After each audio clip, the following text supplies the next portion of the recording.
कहानी मां की पुकार पार्ट 2 छुपी हुई शक्ति। रात फिर से उतर चुकी थी, लेकिन इस बार कुछ अलग था। राज अब पहले जैसा नहीं था। बदलाव की शुरुआत मंदिर से लौटने के बाद राज की जिंदगी पूरी तरह बदल गई थी। अब उसे हर चीज अलग महसूस होती थी। हवा, आवाजें, लोगों के चेहरे, सब कुछ जैसे कुछ कह रहा हो। उसे अब लोगों का दर्द महसूस होने लगा था। किसी के चेहरे पर मुस्कान हो, लेकिन दिल में दुख हो। राज उसे पहचान लेता था। एक दिन उसने देखा कि उसके कॉलेज का एक दोस्त रोहित अजीब सा व्यवहार कर रहा था।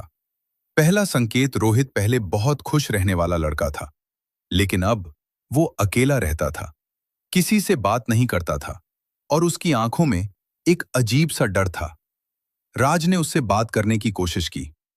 रोहित, सब ठीक है? रोहित ने मुस्कुराने की कोशिश की, लेकिन वो मुस्कान नकली थी।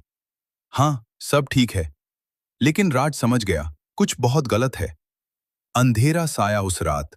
राज को फिर से सपना आया, लेकिन इस बार मंदिर नहीं था।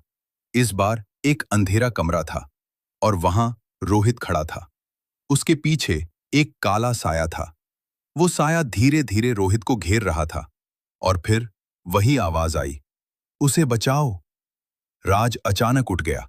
उसकी सांस तेज हो रही थी। मां, ये क्या है? शक्ति का एहसास। राज ने आंखें बंद की और मां को याद किया।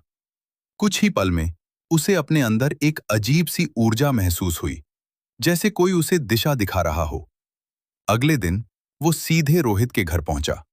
सच का सामना, रोहित का घर बहुत शांत था। दरवाजा खुला था। राज अंदर गया और जो उसने देखा वो डराने वाला था। कमरे में अंधेरा था, दीवारों पर अजीब निशान बने हुए थे और रोहित कोने में बैठा हुआ था। उसकी आंखें लाल थीं और वो धीरे धीरे कुछ बोल रहा था। राज पास गया। रोहित। अचानक रोहित ने सिर उठाया और उसकी आवाज बदल गई। तुम यहां क्यों आए हो? टकराव। राज समझ गया, ये रोहित नहीं है। उसने हिम्मत जुटाई और मां को याद किया। मां, मेरी मदद करो।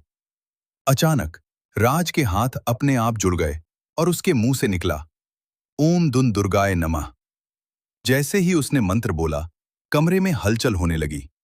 रोहित चीखने लगा और वो काला साया धीरे धीरे बाहर आने लगा। शक्ति की जीत।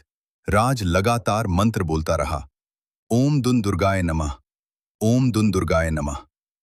अचानक कमरे में तेज रोशनी फैल गई और उस रोशनी में मां दुर्गा का आशीर्वाद था। वो काला साया चीखता हुआ गायब हो गया। रोहित बेहोश होकर गिर पड़ा। नई शुरुआत। कुछ देर बाद रोहित होश में आया। उसकी आंखें अब सामान्य थीं और वो रोने लगा। राज, मुझे नहीं पता क्या हो रहा था। राज मुस्कुराया, अब सब ठीक है। असली मिशन उस रात। राज को फिर से मां की आवाज सुनाई दी, ये तो बस शुरुआत है। दुनिया में और भी लोग हैं जो अंधेरे में फंसे हुए हैं। तुम्हें उन्हें बचाना होगा। राज ने सिर झुका लिया। मैं तैयार हूं मां। अंतिम संदेश। कभी कभी भगवान हमें सिर्फ हमारी जिंदगी बदलने के लिए नहीं, दूसरों की जिंदगी बदलने के लिए चुनते हैं।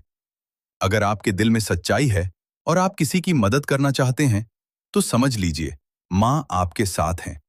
जय माता दी। कहानी अगर पसंद आए हो तो हमारे चैनल को लाइक, शेयर एंड सब्सक्राइब कर और कमेंट में जय माता दी लिखना न भूले।